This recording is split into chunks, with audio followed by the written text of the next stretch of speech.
Bonjour, je m'appelle Gabor et depuis 35 ans, la musique m'accompagne, me passionne, fait partie de ma vie. Je suis auteur, compositeur, interprète et autodidacte. Autodidacte, pas tout à fait en fait. Au fil des années, j'ai eu la chance de rencontrer des artistes, des musiciens, des chanteurs, des amis qui, chacun à leur manière, m'ont fait grandir. Aujourd'hui, j'ai envie de vous parler d'eux. En 1 minute 30, je leur donne la parole pour partager ce qui nous relie, la passion de la musique et l'humain avant tout. Bienvenue dans Aujourd'hui, je voudrais vous parler d'eux. Et d'ailleurs, aujourd'hui, je voudrais vous parler de...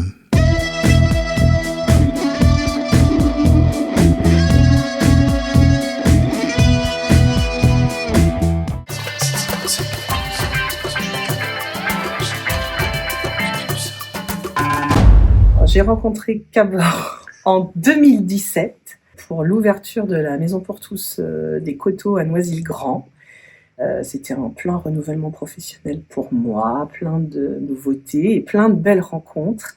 Et ça a tout de suite matché avec toi, avec Chrisou. D'abord humainement et après musicalement. Parce qu'on a appris que tu étais musicien, tu te cachais.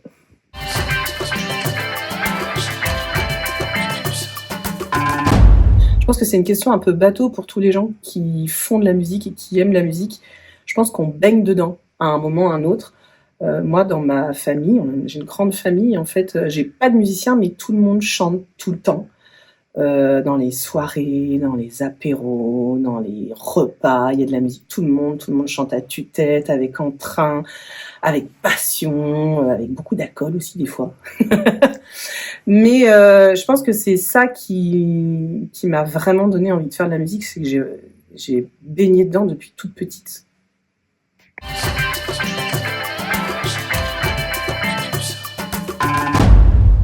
On commence tous par être autodidacte parce qu'on a tous envie d'essayer des choses.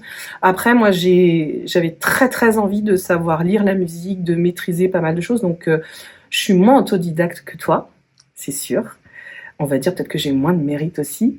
Après, moi j'ai commencé, je voulais absolument lire, comme je disais. J'ai commencé par les instruments. Après, le chant, c'était très autodidacte.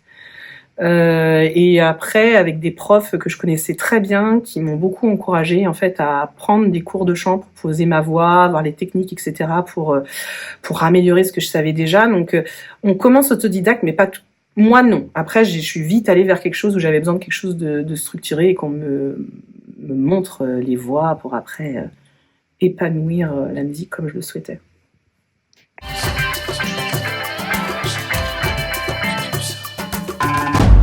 Alors, je pense que quand on fait de la musique depuis longtemps, c'est hyper dur d'en choisir un seul. Moi, j'en ai 2 qui m'ont énormément marquée. Je faisais les chœurs pour le groupe d'un pote. Il m'avait demandé de faire les chœurs pour une presta particulière, pour aller faire un tremplin. Et en fait, il avait gagné un concours d'une radio, donc il m'avait dit ouais, on fait une scène et tout vite fait, on fait 2 morceaux et après on file au tremplin. Donc on était prêts avec le groupe, on monte sur scène et là, mais le rire, mais nerveux. En fait, on monte sur scène et il y avait 10 000 personnes qui ne venaient pas pour nous voir, qui venaient pour voir Jennifer et autres grands musiciens. Et en fait, on était morts de rire, c'est-à-dire que nous, on a fait vraiment à la cool, alors qu'il y avait un monde fou, les gens applaudissaient alors qu'ils ne nous connaissaient pas. Et c'est surtout que nous, c'était vite, faut qu'on s'en aille parce qu'on a le tremplin après. Et c'était très très drôle, surtout qu'après, on a gagné le tremplin alors qu'on est arrivé, on était hyper speed parce que c'était assez loin. Donc ça, c'était la première expérience, c'était vraiment... C'était inespéré. Et la deuxième, on avait fait un gros projet avec le conservatoire où j'ai commencé la musique. Alors on dit conservatoire, à l'époque c'était pas conservatoire, c'était école municipale de musique. Et en fait, on avait monté un gros projet avec toute la structure et toutes les classes de musique, c'est-à-dire il y avait même les enfants. On a monté Moulin Rouge en comédie musicale. Donc moi qui étais instrumentiste, je faisais le hautbois et en fait le chef d'orchestre avec qui je m'entendais très bien m'a dit écoute, moi j'aimerais bien qu'on fasse Diamonds Are a Girl Best Friends. Et je lui ai dit bah écoute, pourquoi pas. Et en fait c'était avec du coup l'orchestre symphonique et le big band derrière. Et c'était une expérience absolument géniale. On avait fait le concert, je sais plus 3 ou 4 fois, on était complet à chaque fois. La salle était, enfin le prix d'entrée d'appel était pas très cher. Il y a même des gens qui sont venus voir 3 fois.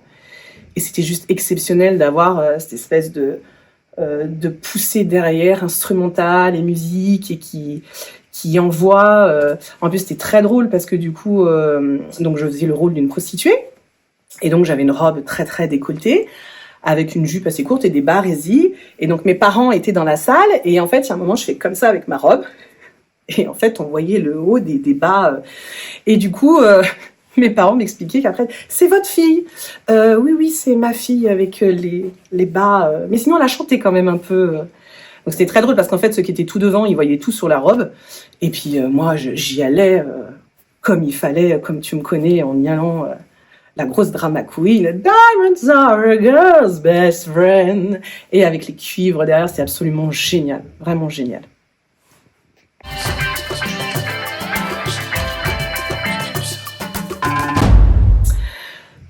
Pour moi, Gabor, c'est la sincérité. C'est vraiment, que ce soit en tant qu'humain, c'est quelqu'un qui est vrai, quelqu'un avec qui je m'entends très bien, quelqu'un pour qui j'ai beaucoup d'affection. Et dans sa musique, ça se ressent, c'est exactement la même chose. C'est-à-dire que ce soit les textes, ils sont émouvants, ils sont drôles, c'est tout toi. Et c'est ce qu'on aime, c'est comme tu es. Pour moi, c'est la sincérité. C'est quelqu'un de vrai.